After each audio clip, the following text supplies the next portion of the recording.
नमस्कार दोस्तों, मैं अर्जुन आपका स्वागत करता हूँ स्टे बाय अर्जुन के यूट्यूब चैनल में। तो दोस्तों आज की हमारी क्लास है मगध साम्राज्य के बारे में। जो है दोस्तों आज की हमारी दूसरी क्लास है। तो दोस्तों वीडियो को अंत तक जरूर देखना ताकि सभी क्वेश्चन जो है आपको आसानी से याद हो जाएं। साथ ही दोस्तों अगर आप हमारे चैनल पर पहली बार आएँ तो हमारे चैनल को भी सब्सक्राइब कर लीजिएगा, साथ ही बेल आइकन को प्रेस कर लीजिएगा ताकि हमारे आने वाले वीडियो का नोटिफिकेशन जो है आप तक पहुँचता रहे। तो चलिए दोस्तों वीडियो को स्टार्ट करते हैं। यानी आज की क्लास है दोस्तों हमारी मगध साम्राज्य के बारे में, दूसरी क्लास है। तो दोस्तों यहाँ पे हेडिंग डाल देते हैं मगध साम्राज्य के बारे में। मगध साम्राज्य, मगध साम्राज्य के बारे में जो है आज की हमारी दूसरी क्लास है। दोस्तों कल की क्लास में हम पढ़ रहे थे हर्यक वंश के बारे में, हमने जाना था। यानी हर्यक वंश के संस्थापक कौन थे? बिंबिसार थे। और बिंबिसार के बाद जो है दोस्तों बिंबिसार की हत्या करके गद्दी पर कौन बैठा था? अजातशत्रु बैठा था। तो आज की क्लास में जो हम अजातशत्रु के बारे में पढ़ेंगे। अजातशत्रु की यदि बात की जाए तो अजातशत्रु जो है 492 BC से लेकर 460 BC तक जो है गद्दी पर रहा था। अब इसको अन्य किन नामों से जाना जाता है? कुणिक और पितृहंता। तो पितृहंता जो है बौद्ध ग्रंथों में जाना जाता है अजातशत्रु को। माता कौन थी? कोसला या चेलना? तो महाकोसला या चेलना। तो इस बात को लेकर बहुत ज़्यादा कन्फ्यूजन है, तो इसको जो है आप ऑप्शन के अनुसार देख लेंगे। और दोनों जो है एक साथ ऑप्शन में नहीं दिए होंगे, या तो महाकोसला मिलेगा या चेलना, कोई सा भी ऑप्शन में दिया हो सकता है। ऑप्शन अनुसार इसको देखेंगे। साथ ही दोस्तों अजातशत्रु के समय जो है प्रथम बौद्ध संगीति हुई थी 483 BC में। कहाँ पे हुई थी? राजगृह में हुई थी। महाकश्यप इसके अध्यक्ष थे। काशी के लिए प्रसेनजीत से संघर्ष हुआ एवं विजय हुआ और बाजीरा से विवाह हुआ, जो कि प्रसेनजीत की पुत्री थी। तो अब इसको भी दोस्तों यहाँ पे हेडिंग डाल लेते हैं अजातशत्रु। अजातशत्रु की यदि बात की जाए तो 492 BC से लेकर 460 BC तक जो है गद्दी पर रहा था।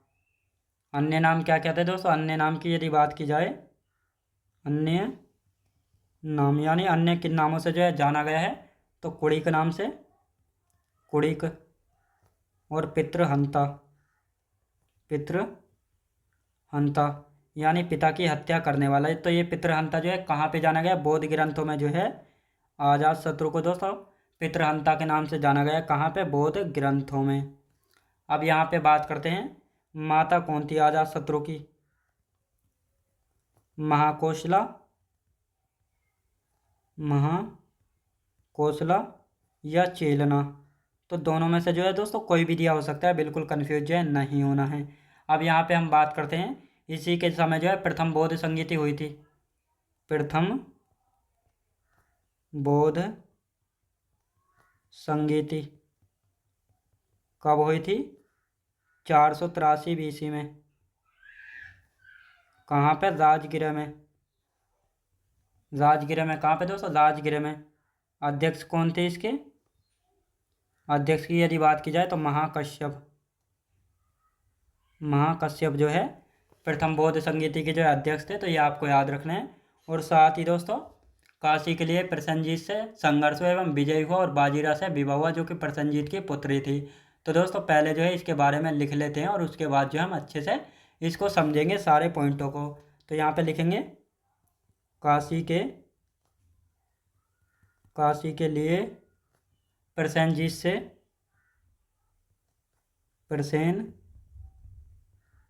से संघर्ष हुआ। प्रसेनजीत से जो है संघर्ष हुआ। और यहाँ पर जो संघर्ष हुआ, संघर्ष होने के बाद दोस्तों विजयी हुआ और बाजीरा से विजयी हुआ और बाजीरा से विवाह हुआ। बाजीरा से विवाह हुआ, जो कि प्रसेनजीत की बेटी थी। विवाह हुआ जो कि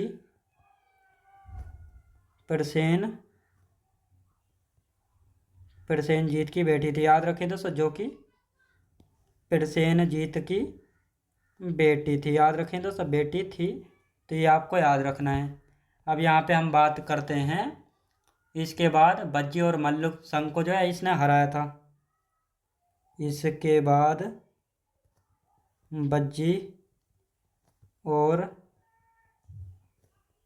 मल्ल संघ को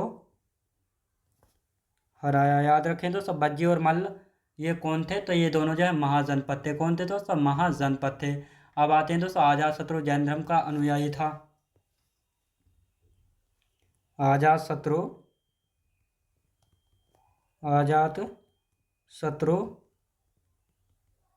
जैन धर्म का अनुयायी था।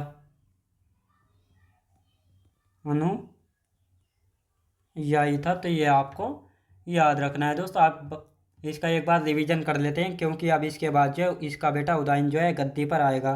तो यहाँ पे हम बात करते हैं अजातशत्रु। दोस्तों अजातशत्रु की यदि बात की जाए तो ये गद्दी पर रहा था 492 बीसी से लेकर 460 बीसी तक जो है रहा था। यानी ये अपने पिता बिंबिसार की हत्या करके जो है स्वयं गद्दी पर बैठ गया था, और ये 492 बीसी से 460 बीसी तक गद्दी पर रहा था। इसके अन्य नाम की यदि बात की जाए तो कुड़िक नाम से जाना जाता है और पितृहंता के नाम से। पितृहंता इसको इसलिए कहा गया है क्योंकि इसने अपने पिता की हत्या करके गद्दी पर बैठा था। तो ये पितृहंता जो है बौद्ध ग्रंथों में कहा गया है इसको। इसकी माता की यदि बात करते हैं तो महाकोसला या चेलना, तो दोनों में से कोई भी जो है दी हो सकती है, क्योंकि बिंबिसार ने जो है अपना राज्य का विस्तार करने के लिए जो है कई सारी शादियाँ की थी। तो पहली शादी की थी महाकोसला से, और दूसरी शादी की थी तो चेलना से। तो इस बात को लेकर बहुत ज़्यादा कन्फ्यूजन रहता है कि अजातशत्रु किसका बेटा था, महाकोसला का या चेलना का। तो इसको जो है आप ऑप्शन के अनुसार देख लेंगे, ऑप्शन में केवल एक ही दिया होगा। और साथ ही दोस्तों इसके समय जो है प्रथम बौद्ध संगीति हुई थी, यानी बौद्ध धर्म में जो है 4 बौद्ध संगीति हुई थी। पहली जो बौद्ध संगीति हुई थी 483 बीसी में, इसी के समय हुई थी। अजातशत्रु के समय राजगृह में अध्यक्ष तो इसके महाकश्यप जो है इसके अध्यक्ष थे। काशी के लिए प्रसेनजीत से संघर्ष हुआ और विजय हुआ, और इसके बाद जो है बाजीरा से विवाह हुआ जो कि प्रसेनजीत की बेटी थी। यानी अब दोस्तों काशी के लिए इसका संघर्ष क्यों हुआ था? क्योंकि अभी मैंने आपको बताया था कि बिंबिसार ने जो है अपने राज्य का विस्तार करने के लिए जो है विवाह संबंधों का सहारा लिया था। तो सबसे पहले जो है दोस्तों महाकोसला से शादी की थी, जो कि कौशल नरेश प्रसेनजीत की बहन थी महाकोसला। जब बिंबिसार ने कौशल नरेश प्रसेनजीत की बहन महाकोसला से शादी की थी तो वहाँ से जो है इनको बिंबिसार को क्या मिला था? काशी जो है दहेज में मिला था। लेकिन अब जैसे ही बिंबिसार ने अपने पिता जैसे ही बिंबिसार की जो है हत्या कर दी थी अजातशत्रु ने, तो प्रसेनजीत ने कहा कि तुमको जो है अब काशी वापस लौटाना होगा, क्योंकि तुमने हमारे जीजा यानी अपने पिता बिंबिसार को जो है मार दिया है, तो इसलिए तुमको जो है काशी वापस लौटाना होगा। लेकिन अजातशत्रु ने कहा अच्छा तो हम क्यों दें, ये तो अब हमारा है। तो प्रसेनजीत ने कहा तो इसके लिए जो है तैयार रहो, युद्ध होगा। तो अजातशत्रु ने कहा कि हम तैयार हैं, युद्ध होगा। तो इसीलिए जो है काशी के लिए प्रसेनजीत और अजातशत्रु के जो है बीच संघर्ष हुआ, यानी युद्ध हुआ था। तो इसमें जो है किसकी विजय हुई थी? तो इसमें जो है विजयी हुआ था अजातशत्रु। जब ये जीत गया इस संघर्ष को, तो इसके बाद जो है दोस्तों इसने प्रसेनजीत की बेटी बाजीरा से जो है शादी कर ली थी। किससे? बाजीरा से जो है शादी कर ली थी। तो इसलिए अब आपको पता लग गया होगा किस लिए संघर्ष हुआ, कैसे इसकी शादी हुई। और इसके बाद जो है दोस्तों बज्जी और मल्ल, यानी बज्जी और ये मल्ल दोनों कौन थे? ये दोनों जो है महाजनपद थे और जो कि गणतंत्र थे। ये भी मैंने आपको बताया था, जिसमें बज्जी की राजधानी क्या थी? वैशाली थी, और मल्ल की राजधानी थी कुशीनगर, जहाँ पर महात्मा बुद्ध जी की मृत्यु हुई थी। तो इन दोनों को जो है इसने हराया था, यानी इन दोनों को जीत लिया था। किसने? अजातशत्रु ने। अब इसके बाद दोस्तों अजातशत्रु किस धर्म का अनुयायी था? जैन धर्म को मानता था, यानी जैन धर्म का अनुयायी था। कौन था जैन धर्म का अनुयायी? अजातशत्रु। अब दोस्तों इसके बाद गद्दी पर अजातशत्रु के बाद गद्दी पर आता है उदयन। जिस प्रकार दोस्तों अजातशत्रु ने जो अपने पिता बिंबिसार की हत्या करके स्वयं गद्दी पर बैठा था, तो उसी प्रकार जो है अजातशत्रु का बेटा उदयन जो है अजातशत्रु की हत्या करके जो है स्वयं गद्दी पर बैठेगा। तो दोस्तों यहीं तक था अजातशत्रु के बारे में। अब यहाँ पर हम हेडिंग डाल लेते हैं उदयन। हेडिंग डालेंगे दोस्तों उदयन, यानी उदयन जो है 460 बीसी से लेकर 444 बीसी तक जो है गद्दी पर रहा था। इसको द्वितीय पितृहंता कहा गया है, क्योंकि इसने भी अपने पिता अजातशत्रु की हत्या करके जो है गद्दी पर बैठा था। इसने जो है पाटलिपुत्र नगर की स्थापना की, जो कि गंगा, गंडक व सोन नदी पर थी। और साथ ही पाटलिपुत्र का नाम, यानी पाटलिपुत्र को जो है कुसुमपुरा के नाम से भी जो है जाना जाता है। और बाद में जो है इसने पाटलिपुत्र को अपनी राजधानी बनाया था। पाटलिपुत्र की यदि बात की जाए तो वर्तमान में जो पटना है बिहार की राजधानी, ये पहले पाटलिपुत्र हुआ करता था। उदयन के जो है दोस्तों 3 पुत्र थे, जिन्होंने जो है क्रम से शासन किया था। पहला अनिरुद्ध था, दूसरा मुंडा, तीसरा नागदशक। और दोस्तों नाग दशक जो है हर्यक वंश का अंतिम शासक था, ये सबसे ज़्यादा मोस्ट इंपोर्टेंट है, यानी इन डायनेस्टी के जो है अंतिम शासक पूछे जाते हैं। अब नाग दशक जो है हर्यक वंश का अंतिम शासक हुआ है, जिसकी हत्या उसके मंत्री शिशुनाग ने कर दी थी और एक नए वंश की स्थापना करेगा शिशुनाग जो है, जब शिशुनाग ने नाग दशक की हत्या कर दी थी तो इसके बाद जो एक नए वंश की स्थापना होगी, शिशुनाग वंश की जो है ये स्थापना करेगा। किसकी? शिशुनाग वंश की जो है स्थापना करेगा। तो दोस्तों अब यहाँ पे हम हेडिंग डाल लेते हैं उदयन। तो अब उदयन के बारे में जान लेते हैं थोड़ा।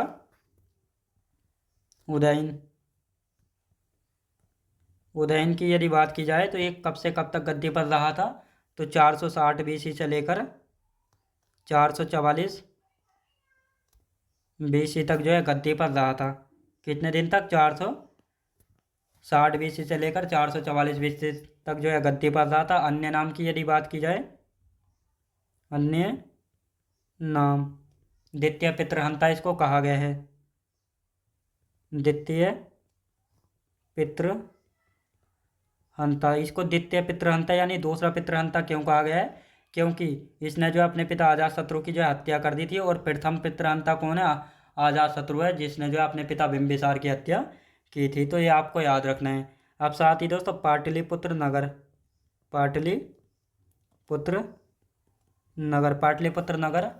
की स्थापना पाटलिपुत्र नगर की स्थापना किसने की थी? तो उदयन ने की थी, जो कि गंगा व सोन और गंडक नदी पर स्थित है। याद रखेंगे दोस्तों, गंडक नदी पर है। कौन दोस्तों? पाटलिपुत्र। इसकी स्थापना की थी किसने? उदयन ने जो है की थी। अब दोस्तों पाटलिपुत्र को जो है कुसुमपुरा नाम से भी जाना जाता है। कुसुमपुरा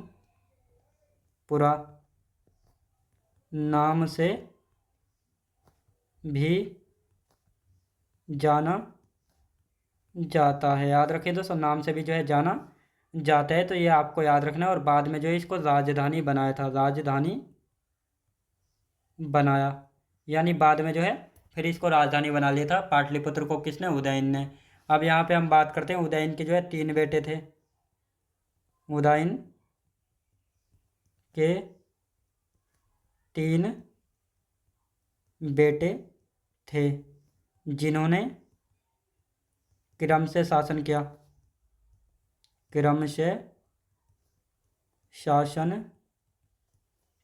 जिन्होंने जो है क्रम से शासन किया, यानी पहले अनिरुद्ध आया, फिर मुंडा, फिर नाग दशक।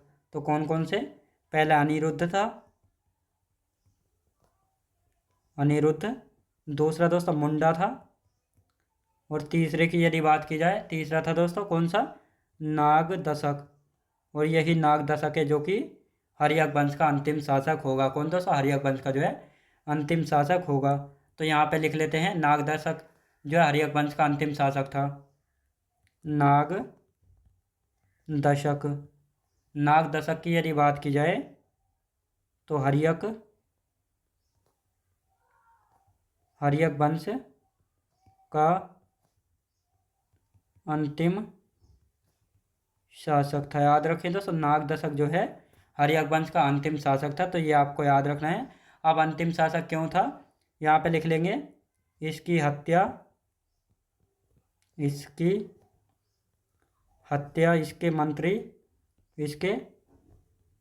मंत्री नाग दशक ने नहीं, शिशुनाग ने की थी। इसके मंत्री शिशुनाग ने कर दी थी। याद रखें दोस्तों, यानी नाग दशक की हत्या जो है इसका एक मंत्री था शिशुनाग, तो इसने जो है इसकी हत्या जो है कर दी थी। और इसके बाद जो एक नए वंश की स्थापना की थी शिशुनाग ने, शिशुनाग वंश की जो है स्थापना की थी। अब यहाँ पे बात करते हैं उदयन की हत्या किसने की थी। तो दोस्तों यहाँ पर बात करते हैं उदयन की हत्या। तो उदयन की हत्या जो है एक व्यक्ति ने जो है जैन साधु बनकर आया था, और उसने जो है इसकी हत्या कर दी थी। इसका एग्जैक्ट जो है नाम नहीं पता है किसी को भी। तो यहाँ पे आप बात करते हैं शिशुनाग वंश की। तो यहाँ पे दोस्तों एक बार इसका रिवीजन करेंगे और फिर शिशुनाग वंश के बारे में जानेंगे। उदयन की यदि बात करते हैं तो 460 बीसी से लेकर 444 बीसी तक जो है गद्दी पर रहा था। अन्य नाम द्वितीय पितृहंता कहा जाता है, क्योंकि इसने भी जो है अपने पिता की हत्या करके गद्दी पर बैठा था, यानी अजातशत्रु की हत्या करके। प्रथम पितृहंता अजातशत्रु को कहा गया था, क्योंकि उसने बिंबिसार की हत्या कर दी थी। पाटलिपुत्र नगर की स्थापना। पाटलिपुत्र नगर की स्थापना किसने की थी? उदयन ने की थी, जो कि गंगा, गंडक व सोन नदियों पर था। और साथ ही पाटलिपुत्र को कुसुमपुरा के नाम से भी जाना जाता है, और बाद में जो है इसने अपनी राजधानी बनाया था पाटलिपुत्र को। उदयन के 3 बेटे थे जिन्होंने क्रम से शासन किया था, पहले अनिरुद्ध, फिर मुंडा, फिर नागदशक। और इसके बाद जो है नागदशक जो है हर्यक वंश का जो है अंतिम शासक होगा। और इस नागदशक की हत्या जो है इसके मंत्री शिशुनाग द्वारा जो है कर दी जाती है, और एक नए वंश की स्थापना करेगा शिशुनाग। किस वंश की? शिशुनाग वंश की जो है अब स्थापना होगी। तो इनको अब यहाँ पे हम लिखना स्टार्ट करते हैं, शिशुनाग वंश। यहाँ पे हेडिंग डाल लेते हैं, शिशुनाग वंश। शिशुनाग वंश की यदि बात की जाए तो शिशुनाग वंश का जो है समय कब से कब तक रहा था? तो 412 बीसी से लेकर 412 बीसी से लेकर 344 बीसी तक जो है ये किसका समय रहेगा? तो ये शिशुनाग वंश का जो है समय रहेगा। यानी अब हम दूसरा वंश जो है पढ़ने वाले हैं। तो शिशुनाग वंश की यदि बात की जाए तो इसके संस्थापक यानी फाउंडर कौन थे? तो शिशुनाग इसके फाउंडर थे, जो कि 412 बीसी से लेकर 394 बीसी तक जो है गद्दी पर रहेंगे। और राजधानी इन्होंने वैशाली बनाई थी, यानी वैशाली, पाटलिपुत्र से चेंज करके राजधानी वैशाली बना ली थी। और इसके बाद शिशुनाग ने जो है अवंती को जीता था, जो प्रद्योत को पराजित कर, यानी प्रद्योत को जो है पराजित करके। प्रद्योत कौन थे? अवंती के राजा थे। और यही चंड प्रद्योत हैं जिनके लिए जो है, जो कि अवंती के राजा थे, और ये जो है बिंबिसार के मित्र हुआ करते थे। कौन? ये बिंबिसार के जो है मित्र हुआ करते थे। ये आपको याद रखना है, किसके मित्र हुआ करते थे? तो ये जो है बिंबिसार के जो है मित्र हुआ करते थे। अब यहाँ पे हम बात करते हैं, अब इसके बाद कौन आता है? यानी शिशुनाग के बाद आता है दोस्तों कालाशोक, जो कि कालाशोक जो है 394 बीसी से लेकर 366 बीसी तक जो है गद्दी पर रहेगा, जिसको काकवर्ण भी जो है कहा जाता है। यानी अन्य नाम क्या है? काकवर्ण। किसका नाम है? अन्य नाम कालाशोक का। और इसी कालाशोक के समय जो है द्वितीय यानी दूसरी बौद्ध संगीति हुई थी 383 बीसी में, वैशाली में हुई थी। साप कमीर इसके अध्यक्ष थे। कौन थे दोस्तों? साप कमीर जो है इसके अध्यक्ष थे। और कालाशोक ने जो है पुनः अपनी राजधानी पाटलिपुत्र को जो है बनाया था। यानी इससे पहले, कालाशोक से पहले शिशुनाग थे। शिशुनाग ने जो अपनी राजधानी पाटलिपुत्र से चेंज करके जो है वैशाली बनाई थी। लेकिन कालाशोक गद्दी पर आया था तो इसने जो है अपनी राजधानी दोबारा जो है पाटलिपुत्र को बना लिया। कि था किसको? पाटलिपुत्र को जो है बनाया था। कहा जाता है कालाशोक के 10 पुत्र थे, और इनमें से एक नंदीवर्धन, जो कि अंतिम शासक हुआ है, नंदीवर्धन की हत्या जो है इसके मंत्री महापद्म नंद ने जो है छुरा घोंप कर जो है कर दी थी। और महापद्म नंद ने जो एक नए वंश यानी नंद वंश की जो है स्थापना की थी। तो दोस्तों पहले इसको लिख लेते हैं, फिर नंद वंश के बारे में जो है जानेंगे। तो यहाँ पे आप लिखना स्टार्ट करते हैं, शिशुनाग वंश। संस्थापक की यदि बात की जाए, संस्थापक कौन थे? शिशुनाग थे। शिशुनाग जो है संस्थापक थे। कब से कब तक गद्दी पर रहे थे? 412 बीसी से 394 बीसी तक जो है इनका समय रहा था। राजधानी क्या बनाई थी दोस्तों? राजधानी की यदि बात की जाए, राजधानी यानी पाटलिपुत्र से चेंज करके राजधानी वैशाली जो है बना ली थी। क्या? वैशाली राजधानी बना ली थी। और साथ ही इन्होंने जो है शिशुनाग ने अवंती को जीता था, प्रद्योत को हराकर, चंड प्रद्योत को पराजित करके। शिशुनाग ने अवंती जीता। अवंती भी दोस्तों एक महाजनपद था, तो ये भी आपको याद रखना है। अवंती को जो है जीता। और अवंती पर इस समय कौन था? चंड प्रद्योत। याद रखें दोस्तों, चंड प्रद्योत जो है यहाँ के राजा थे, जो कि बिंबिसार के मित्र जो है हुआ करते थे। याद रखेंगे। अब यहाँ पे हम बात करते हैं, शिशुनाग जो है यहीं तक रहेंगे, यानी इन्होंने जो है बस अवंती को जीता था, और इनके बारे में इतना ज़्यादा कुछ खास नहीं। अब आते हैं दोस्तों कालाशोक। कालाशोक के बारे में थोड़ा जान लेते हैं। कालाशोक कालाशोक की यदि बात की जाए तो ये गद्दी पर कब से कब तक रहे थे? 394 बीसी से लेकर 366 बीसी तक जो है गद्दी पर रहे थे। कौन दोस्तों? कालाशोक। याद रखेंगे। अब यहाँ पे हम बात करते हैं कालाशोक के बारे में। तो इनके समय जो है द्वितीय बौद्ध संगीति यानी दूसरी बौद्ध संगीति दूसरी बौद्ध संधि थी किसके समय हुई थी? कालाशोक के समय 383 BC में हुई थी। कहाँ पे? वैशाली में हुई थी। कहाँ पे दोस्तों? वैशाली में हुई थी। अध्यक्ष कौन थे? साब कमीर। साब कमीर कौन थे? तो ये अध्यक्ष थे दूसरी बौद्ध संगीति के। तो ये आपको याद रखना है। अब यहाँ पे बात आती है, कालाशोक ने दोबारा यानी पुनः पाटलिपुत्र को अपनी राजधानी बनाया था। पुनः पाटली पाटल पाटलिपुत्र को जो अपनी राजधानी बनाया था।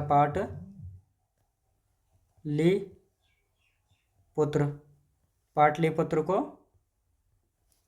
अपनी राजधानी बनाया।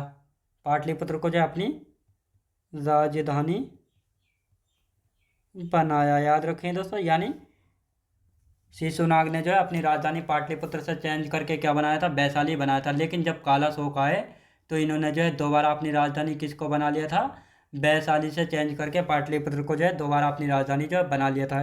कहा जाता है इसके 10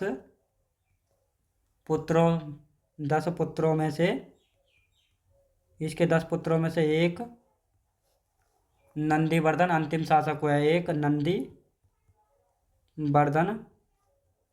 अंतिम शासक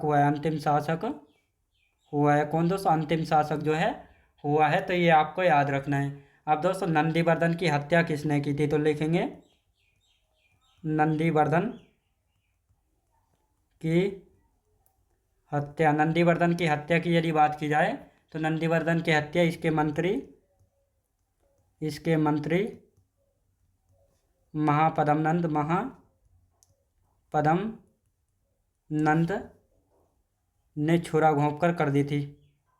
छुरा घोंप कर दी, याद रखें दोस्तों। छुरा घोंप कर दी। तो ये आपको याद रखना है। अब दोस्तों यहाँ पे आते हैं, महापद्म ने नए वंश की स्थापना की थी, यानी नंद वंश की जो स्थापना की थी। महापद्म नंद ने नए वंश की स्थापना की थी, याद रखें दोस्तों। की थी, किस वंश की स्थापना की थी? नंद वंश की स्थापना करेगा महापद्म नंद। अब इसका एक बार रिवीजन कर लेते हैं।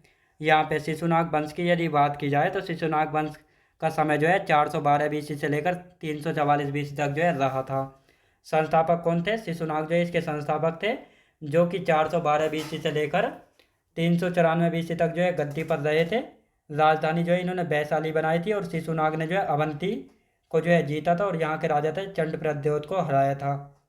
अब शिशुनाग के बाद गद्दी पर कौन आया था? कालाशोक आया था, जो कि 394 BC से 366 BC तक जो है गद्दी पर रहेंगे। दूसरी बौद्ध संधि थी यानी 383 BC में वैशाली में सापकमीर अध्यक्ष थे, इसी के समय जो है हुई थी। अभी मैंने आपको बताया था पहली बौद्ध संधि थी किसके समय हुई थी? अजातशत्रु के समय 483 BC में। और साथ ही कालाशोक ने जो है पुनः पाटलिपुत्र को अपनी राजधानी बनाया था। इसके 10 पुत्रों में से एक पुत्र था नंदीवर्धन, जो कि अंतिम शासक हुआ है शिशुनाग वंश का। नंदीवर्धन की हत्या इसके मंत्री महापद्म नंद ने कर दी थी छुरा घोंप कर। और इसके बाद महापद्म नंद ने जो है नए वंश की स्थापना करेगा, नंद वंश की स्थापना करेगा, यानी एक नए वंश की स्थापना करेगा महापद्म नंद वंश की। तो ये आपको याद रखना है। तो आज की क्लास दोस्तों हम यहीं तक रखते हैं और इससे आगे की हम कल की क्लास में जानेंगे नंद वंश के बारे में और किस प्रकार नंद वंश का खात्मा होगा, इन सभी के बारे में जो हम कल की क्लास में जानेंगे। तो दोस्तों मैं उम्मीद करता हूँ आपको वीडियो क्वालिटी कंटेंट वगैरह सभी कुछ आपको पसंद आया होगा। पसंद आया तो लाइक शेयर और सब्सक्राइब करना बिल्कुल भी ना भूले। साथ ही दोस्तों अगर आप हमारे चैनल पर पहली बार आए तो हमारे चैनल को भी सब्सक्राइब कर लीजिएगा, साथ ही बेल आइकन को प्रेस कर लीजिएगा ताकि हमारे आने वाले वीडियो का नोटिफिकेशन जो है आप तक पहुँचता रहे। चलिए दोस्तों मिलते हैं नेक्स्ट वीडियोज़ में।